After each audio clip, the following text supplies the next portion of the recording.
Hey, hey, hey. Time for another Out of This World story from rSpace. Oops, he did it again. Lucky number 5. This guy doesn't know when to quit. Today on rSpace, it's messy, it's raw, and it's brutally honest. Wife cheated with a thug, tried to pin a pregnancy on me. She's now his 5th baby mama. Well, it didn't take long for my life to suddenly turn into an absolute mess, and I'm so angry. I hate when you find yourself in crappy situations that are completely avoidable. My wife is the reason behind all of this, and I resent her so much. I can't even lie and act as if I have any love left for her, because after this, I just need her out of my life as fast as possible. I don't know whether this is me looking for advice, or whether I'm simply looking for a means to vent, but I'm sure this is going to sound ridiculous to a lot more people than just me. I'm 30 years old, and my wife, Clarissa, is the same age. We met halfway through college, and at the time, it was already very clear that she was big into volunteering and helping people. She was studying social work and eventually earned a bachelor's degree in that field. Meanwhile, I got a bachelor's in game design because that's what I've always been really passionate about. We started dating very soon after we met, and then, a few years out of university, we got married. It didn't feel like the kind of decision that I had to hesitate on. I realized how much I loved her, and I wanted to spend the rest of my life with her. There were 0 red flags. I mean, she spent so much time in school volunteering with NGOs and charities. I was always impressed by her kindness. I mean, I'm not the biggest cynic in the world, but I'm somewhat cynical, so her kindness was always very refreshing to be around. Over the course of our marriage, things have improved for us economically. I co-founded a game studio with some of my mates from school, and we were working on our second game already. The first one took nearly 3 years to complete, but it was a success. It helped us out a lot. Meanwhile, she stuck with the same NGO and climbed up quite a bit. I've always been proud of her success in that regard, but I hate that it was that same success or that career that she used to screw me over. The organization that she works with does a lot, but they primarily work with underprivileged neighborhoods in the country. They help children, especially those from rough families. They also help the homeless, ex-convicts trying to reintegrate, and all sorts of other things like that. They're basically just generally do-gooders.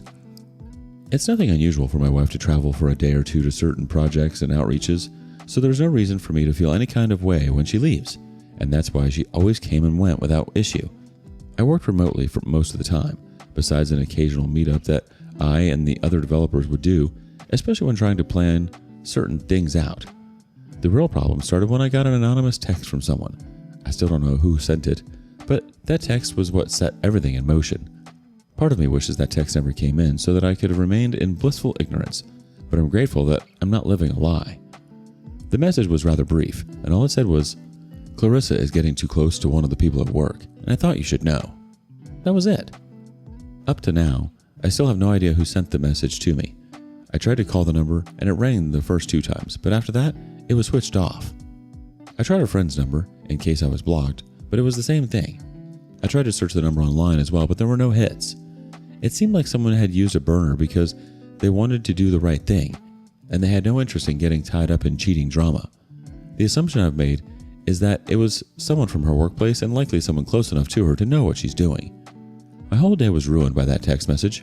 I replied, asking who it was, but there was still nothing. I thought about discussing it with Clarissa, but that really didn't make any sense, especially because I couldn't be 100% certain that it was false or baseless. It took me about 4 days of trying to knock the message out of my mind before I decided I had to investigate. It was starting to drive me nuts, and I realized it wasn't the kind of thing that I'd be able to slide out of my mind. I had to find closure in that regard because as much as I knew that my wife could find space to cheat, it wasn't something that I thought she'd do. So one day, when she got back from work, I waited until she showered and went to bed, and then I grabbed her MacBook. I knew I'd be able to see all her messages from there, and it was a lot less risky than having me use her phone, which was always right beside her when she slept. I didn't even know where to start when I got her phone, so the first thing I did was just start reading through as many conversations as I could. I didn't have all the time in the world, so I made sure to read enough to see if the conversation had something off about it, and if it didn't, I went to the next one. Before I knew it, I had gone through most of them, and it really didn't seem like there was anything happening in iMessage, unless she was deleting the messages, in which case I'd never have found out. I knew she used Facebook quite a lot, so that was the next place I went. I was looking out for coworkers, but it turned out that I had been looking in the wrong direction because one of the people at work didn't seem to mean what I initially thought. It wasn't someone she worked with, but from the look of the guy and his Facebook profile, he seemed to be one of the people that they helped at work. I'm really not trying to be a classist, but being cheated on is bad enough. But being cheated on with someone who is so obviously lower than you is even worse.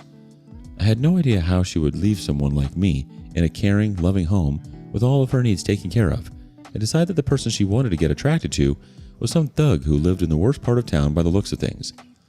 The messages that I saw between them showed that the guy was half illiterate based on the way he was typing, but it didn't stop him from being overly sexual with her in the messages. She returned the energy too. It was hard for me to tell exactly what they had done, but it was clear that it was more than just flirting because the texts were downright dirty. They gave the impression that the two of them had already had something at that point. I had so many questions and still have so many, and I hate the fact that the person who seems to know the most about the situation is some unknown party. I really don't know how to figure out who it is. Part of me wants to hire a PI, but at the same time, it feels like I'd be crossing a line when the person who chose to save me from an unfaithful marriage wanted to be left anonymous. I decided to respect that, but it would have been nice to have an outlet to speak to them while they remained anonymous. I couldn't stop reading their messages, and I actually read through all of them. There were points where she had sent him images in lingerie and nothing more than that. On his side of business, he hadn't been shy sending her pictures of his privates, and she responded to them exactly like a thirsty hoe would. It pissed me off so much. I actually closed her computer before I decided to turn it back on and take as much evidence as I could from there. After that, I tried to see if there were other people, especially on the other social media platforms, but I genuinely couldn't find anything else. And that was disappointing, not relieving. I wanted to hate her as much as possible, and knowing that she had been cheating for ages would have helped that. I wanted to wake her up right away, but I decided to do investigating and figure out more about the person she was cheating on me with. I wanted to get hard evidence that she had slept with him, though it's not like I needed that. She had done enough at that point for me to know that I was going to divorce her. I tried to find out what I could about him myself, but in the end, I decided to hire a PI to do the digging for me. It felt like it'd be a lot more efficient that way, and it ended up being. While that was going on, I was incredibly distant with her.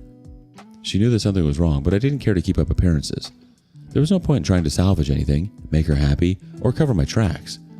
If she pushed me too much, I was ready to let her know I knew everything that I knew. Needless to say, I wasn't going to be intimate with her anymore. I started sleeping in the living room. Things really hit the fan when she came to see me in the living room one night as I was watching something on my tablet. She took it out of my hands and then straddled me. She only initiates when she's really in the mood, and that's not often.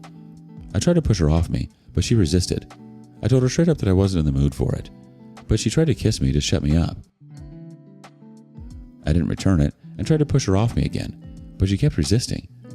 I wanted to push her off with force, but I was worried about the wooden coffee table that was next to the couch, and the last thing I needed was for her to hit her head and get hurt.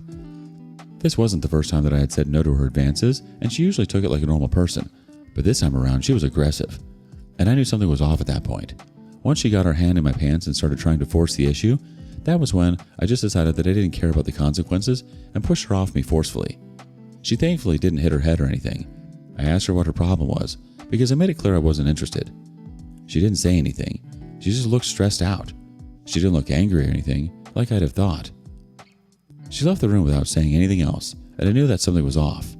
I was so irritated by her touch because I knew there was a good chance she was effing someone else, and it made her so disgusting to me. I remember thinking back then how foreign it felt to feel that kind of way about her. That is someone that I pretty much loved entirely a month ago. About an hour later, she said she wanted to talk, and she came back with a cocktail for me and herself. She asked me what was up, but I refused to say anything. I just said it was all fine. That PI hadn't done everything he needed to do, and I wanted to make sure I had everything I needed before I pulled the trigger on her. She kept asking, but I had nothing to say. I drank the cocktail, and she said she was going to make me another. I wasn't in the mood to drink too much, but I noticed she kept trying to suggest that I take another sip. Either she drugged me, or she was trying to get me drunk. And it's funny because a thought occurred to me at that moment, and I ended up being proven right later that night. I refused the drinks until she got tired. At that point, she seemed angry. She went to sleep, and once I was sure she was knocked out, I went to her laptop again. That was what confirmed what I had thought earlier. I saw her messages with her affair partner from hours earlier. His name was Dwayne, by the way. Make of that what you need to.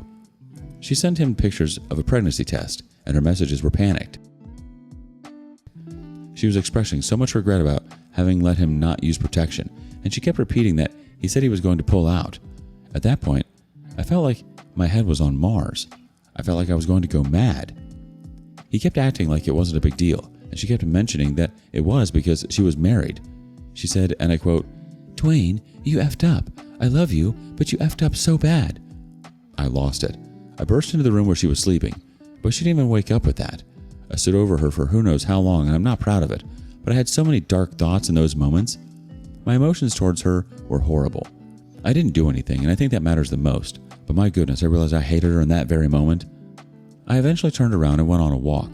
I don't know how long I was walking for, but it was 2 a.m. when she called me and said she woke up to pee, but didn't see me at home, and started to panic. I told her I was fine, and I hung up on her. She tried to call again and again, but I just let it ring out. The realization I had made, and that I'm sure you would have pieced together by this point, is that the whole reason why she was so aggressive in trying to sleep with me, and was also trying to get me drunk, was because we hadn't slept together in a long time. She wanted to make sure she could pin the pregnancy on me, but that wasn't going to be possible if we hadn't been intimate, and she wanted to force the issue. If I hadn't known about her affair, I likely would have caved that day and ended up as a man with a child that I falsely believe is mine. I was out of the house until morning, and as soon as I could, I called up a divorce lawyer, paid his retainer right away, and started getting the papers drafted up. Then, I called the PI and asked what he had. He said he was still working on some aspects of it, but I said I didn't care and I just wanted to know what he had at that point. He said that this Dwayne guy had been arrested once for domestic violence, once for assault and battery, and once for unlawful possession of a firearm. He also said he had 4 baby mamas, with 6 children between them. He was clearly a prize. He didn't pay taxes and seemed to have very little substantial income. I told him that was enough and I didn't need anything more than that on the guy. I went down to collect the printed evidence from the PI, and I was able to push the lawyer to get me the papers that evening. Clarissa had called me an obscene amount of times, which wasn't surprising, but I had sent her messages that I was fine and to stop calling me, because the last thing I needed was for her to go and file a missing persons report or something. I got back home that night and she was so panicked and worried about me. When I walked in, she started crying and asking me what was going on. She asked about my mental health and if I was fine. It was funny because at that moment, I could see the things that I had loved about her, but I didn't feel any of the love. I let her know that my mental health was in the gutter and it was her fault. She seemed shaken by that, but I sat down and she sat down beside me. She tried to touch me, but I pushed her away. I told her straight up that I knew about her and Dwayne, and she jolted. She moved away from me on the couch. I don't know if she was scared I was going to hit her, but I hoped she was.